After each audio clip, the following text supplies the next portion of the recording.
And from that duplicitous scholarship has come this idea that there was these wonderful, citadels and incredible cities and all sorts of landmarks, literally over there in Canaan. And anyone who's read my work and knows my work knows that civilization, as we are told, could not possibly have arisen outside of Egypt, from the lands that we're told in Palestine, Canaan, Syria, Jordan, and even in Iran. What you had was outposts of civilizations, but you couldn't have a civilization come from there. It was impossible. There was very little in the way of mineral ore, and there was very little in the way of water. And what do we find out when we go to the great scholars in theology? We find books like the Dead Sea Scrolls, which cut right at the root of many of the fundamentals of the theological aspect.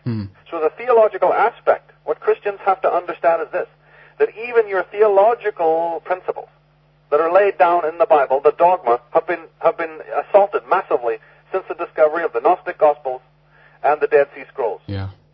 So you better know your stuff when you're talking.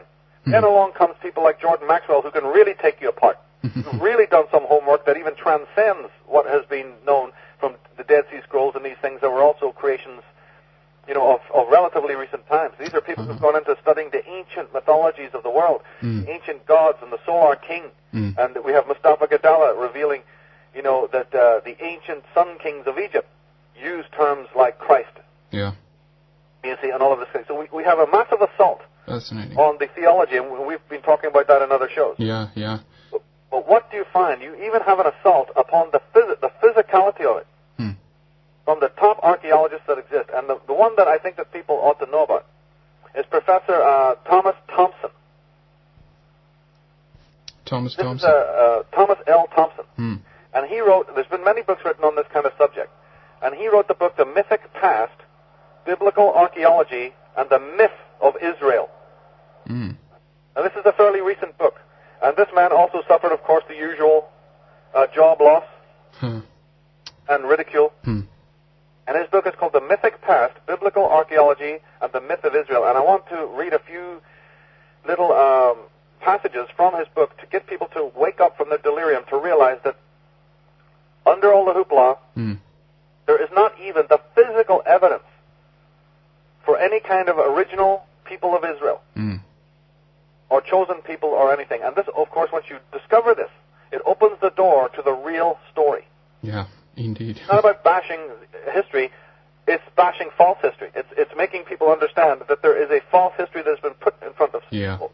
And this ties in, you see, Henrik, so much to how is it that somebody like myself can take on a project like proving the Irish origins of civilization if you don't first deal with all the other origins of civilization stories, which have almost no, true validity. Exactly.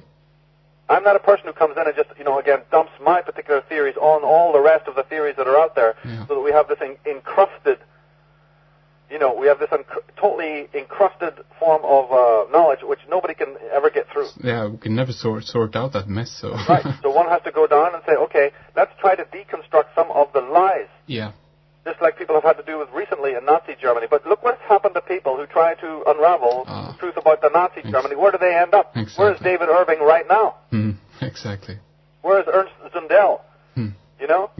Where is,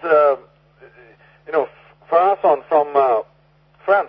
What happens to people when they even try? It's like at the LA talk, you saw me say it in that very speech, that the teacher is a threat. Exactly, The word teacher should always be synonymous with the word threat. And if people don't believe that, just try even coaching your own family against the, dangers of fluoride or the dangers of vaccination.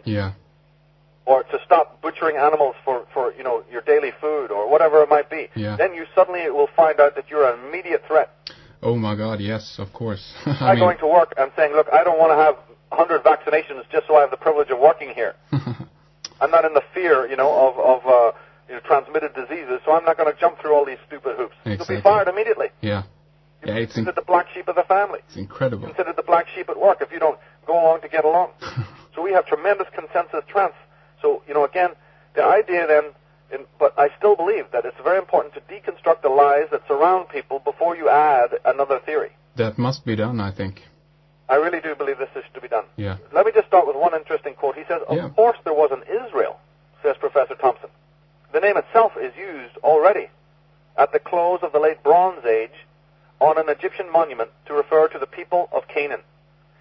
Right? That Pharaoh Meramta's military campaign into Palestine fought against. But this is not the Israel that the Bible deals with. So they're saying that this term Israel, or a word very like it, did appear in into the 19th dynasty. Yeah. So it's already after the 18th dynasty in the time of Akhenaten that we have been exploring in these programs. The very first time that the word Israel ever appears, it's already outside of Egypt. It's in Canaan, but it's enemies of the Pharaoh Meramta. Which again fits with exactly what I've been saying. There were enemies outside Egypt after the 18th dynasty, and it was Akhenaten and his gang, who were people who were used to using the term Israel, because we have explored on this show what that term really meant. Yeah. It was a group of priestly people, just like the word, they will accept that Levite. Oh, absolutely, Levite means the priestly class. Yeah. You say the word Cohen to the Hebrews, and the Hebrews, and they say, absolutely, that represents the priestly class. You go back and you use the term Hebrew, and they'll go, well, okay, we accept that that was a term that meant, the interpreter. The interpreter of the mysteries. Okay. Although, as we said, the word Hebrew specifically is very interesting because it was mistranslated on purpose. I believe it was a deliberate mistranslation of the word Ibaru to the word Aperu. Yeah. And the word Aperu actually meant the invaders, or the foreigners, or the lepers. You see, there was a very interesting duplicity, a very interesting hijacking taking place with the word Hebrew, but we probably don't have time to go into that. But the idea is that these Israelites that were outside Egypt were once Egyptian in origin. Okay? Yeah. Professor Thompson goes on to say, nowhere in the Torah, or also in the Pentateuch, or the 5 books of the Bible, is there any mention of Jerusalem, let alone a temple anywhere in Jerusalem. And to a Jew, the Torah is God's law and blueprint for all mankind's peaceful existence. All right? Now, this is by an author, actually, Stephen St. John wrote this. Stephen St. John wrote this, that the holiest book of the Bible does not, there's no mention of a temple of Jerusalem or a Jerusalem. Okay. Right? So we know that the average Jew who's open-minded will listen to what we're saying. Yeah. Whereas the Talmudic person is going to have, the hair standing up in the back of their necks because they're being exposed. Because our message to Jews is that the Talmud is a secret occult doctrine of Israelite pharaohs of Egypt that has very little to do with you and your Torah. Yeah.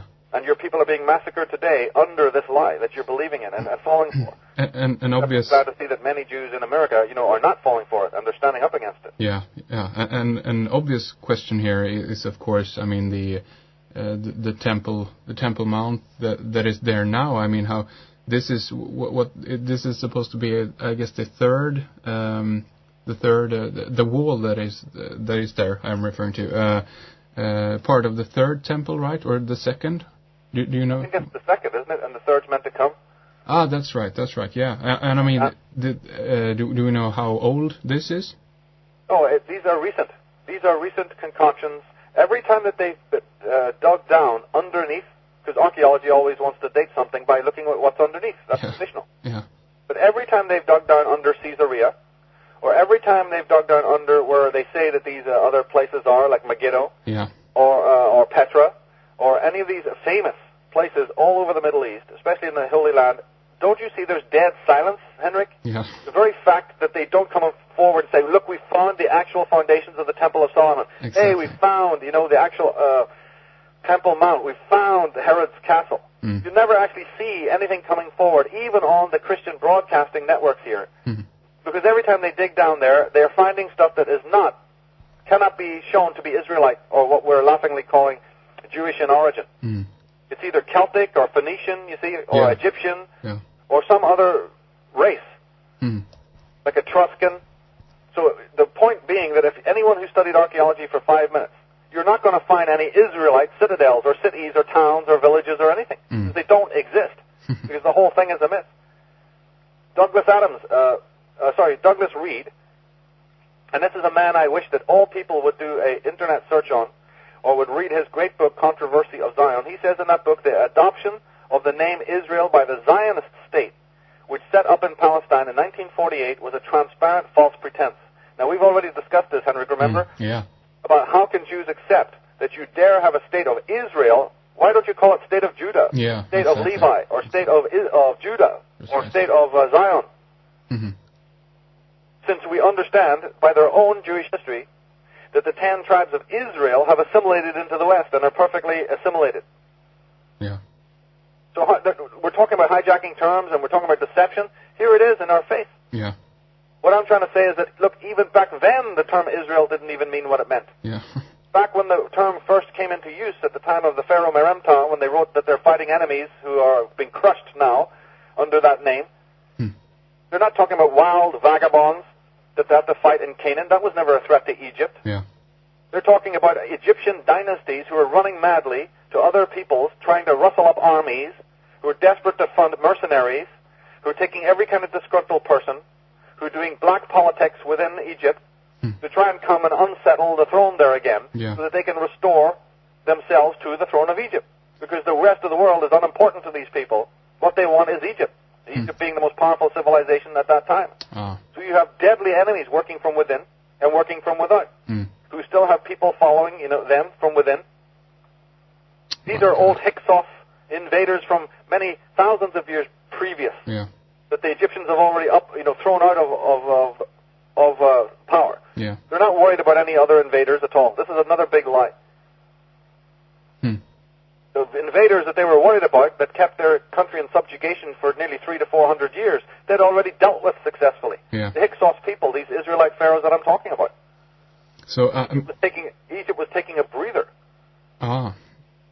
Now, here's another interesting statement from Douglas Reed. He says, the Encyclopedia Britannica says that Judaism developed long after the Israelites had merged themselves with mankind.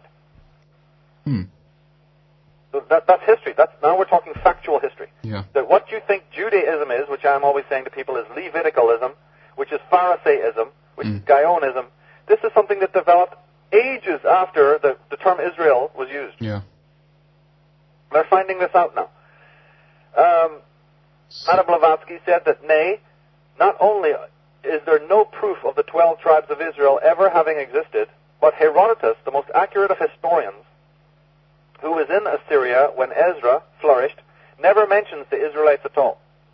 How is this possible? See?